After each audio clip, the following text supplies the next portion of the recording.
దుబాయ్లో కూడా నేను వెళ్ళాను ఒక 1 year బ్యాక్. వెళ్తే అక్కడ కూడా అందరూ కోరుకుంటుంది ఏంటంటే మేము ఇక్కడ ఎంతో కొంత కష్టపడి వచ్చాం, కొంత నిలదొక్కున్నాం జీవితంలో, తిరిగి మా ఊర్లకు వెళ్ళేటప్పటికి చాలా ఇబ్బందిగా ఉంటుంది, భరించలేకపోతున్నాం అని. ఇక్కడ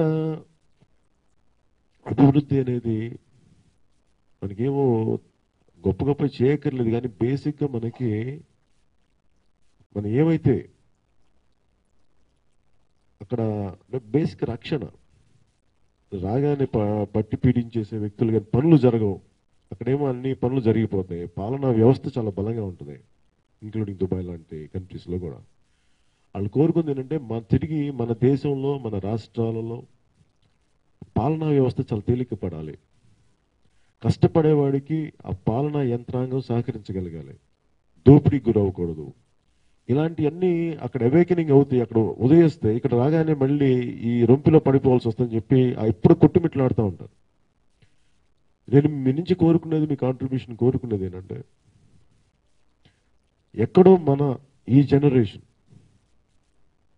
ఒక కొత్త బాధ్యత గల పాలనా వ్యవస్థ కోసం మనందరం కలిసి పనిచేయాల్సిన అవసరం ఉంది.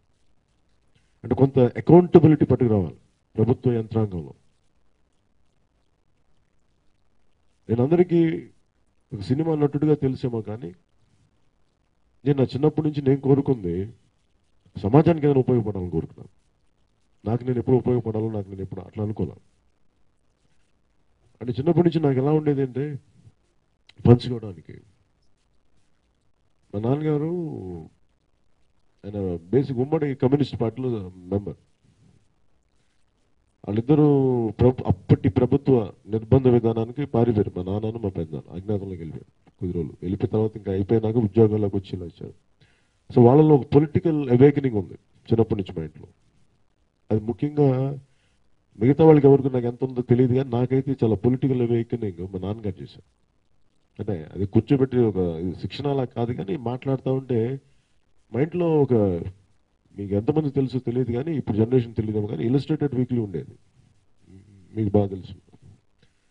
అది నేను చిన్నప్పటి నుంచి చదివాను. సో నా బేసిక్గా ఈ నా బాగా ప్రభావం పడిపోయింది ఏంటంటే ఈ 1977లో జరిగిన మన ఎమర్జెన్సీ మూమెంట్. బేసిక్ హక్కులు ఎలా కోల్పోతాయి మనం కామ్గా ఉంటే. లోక్ నాయక్ జయప్రకాష్ నారాయణ్ ఆయన అంత వయసులో కూడా 78 ఏళ్ళ వయసులో కూడా కిడ్నీ వ్యాధితో బాధపడుతూ డయాలసిస్ చేయించుకుంటూ ఆయన పాట్నాలో తిరిగింది. ఆ ప్రజాస్వామ్య పరిరక్షణకు ఆయన చేసింది అవన్నీ నా పైన చాలా బలమైన ముద్ర వేసినాయి.